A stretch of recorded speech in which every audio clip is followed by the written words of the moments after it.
All right, students, hopefully at some time you'll get Photoshop on there. If not, you can use the software from your phones or from the lesson last week that gives a little bit of theme to all your photographs. Photoshop's a great way, a very expensive way to edit photographs, and I'm just going to give the main two lessons here, and I'm going to keep repeating them so that students know what to do. We're not going to go into all the flashy stuff in Photoshop unless you really want it. I'll link you to a site where you can watch and practice yourself, but these are the main ones. Every day, Photoshop gets better and better. So here we go. I'm going to watch one. I've got about 5 minutes, and this is all it needs to do to practice. You go to Photoshop, every time it opens, you go File, you go Open. You go out and you find a picture which you like. I'm going to go out and find a picture that I've got somewhere. I'm going to use cushions so it opens. Okay, and this, okay, is just a typical photograph. Okay, up under Windows, there are many options. And when you go down to the options right at the bottom, you should have options on and tools on. And I click one, the word contextual bar. Make sure those three are on every time. The rest, you won't have to worry about too much. And what I'm doing is I'm just trying to move the screen a bit across so you can see. So these two move around the screen. This is the toolbar. And this is where all you can see the actions. You can see your history there and you can see layers. So we're looking today just with layers. Layers is means that this original picture is the first picture. And if I just click that, that's unlocking it. If I grab that and pull that down to that, you've got now one picture on top of another one. They are stacked layers. You can create another one as well. So what they are is the same picture, one on top of another. The problem is you can't see them. You'll just have to believe me that now we're in 3 dimension. You're looking at the screen and you've got picture one, picture two, and picture three. They are all on top of each other. Okay, and you can create as many as you like. So what you do, I'm just going to get rid of. So you got two pictures, and I'll show you. You can tell by one's on top of the other.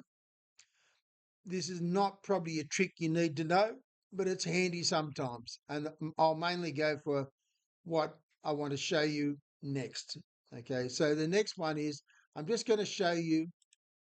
If I go to this one, I go hue and saturation. I click on that and I pull the saturation down. You can see that the photograph at the front is in color and the one behind is in black and white. This is only to prove to show you what layers are. If I click on this one, I can rub out a section and it will become color because I'm rubbing through the front. I'm rubbing through the front and I'm rubbing all of the color out so you can see it there. Now, if I really wanted to select just that one, this is what the new selection tool is. You click on this one, okay, and what you want to do is select the subject. I really just want to select this subject here. And let's see if it just picks up that little cushion or puff, whatever it is. We'll call it a cushion. It's a seat puff is what they call it. And because it's selecting taking a long time, here it goes. It should pick it up. And you'll see dancing ants around the outside of it. Okay, if I didn't do it, if I didn't use the rubber before, it would have been right. Anyway, you can see that it's selected the cushion. It doesn't normally select it like that, but I can tell you that it's doing that because I already rubbed out something. So I could rub now safely. I could safely get the rubber and rub all of the cushion. And you notice when I'm rubbing outside the selection, I'm not losing um, any color. And then what I want to do is just tell it to deselect it. So now I've got a blue cushion. You can see it. And I make the blue cushion a bit darker by clicking on the back picture and telling the back picture, make that blue. Okay, make that really, oh, I'll go image saturation. I picked the wrong one. I want you to saturate the color behind it. You'll see the blue should get bluer and bluer behind.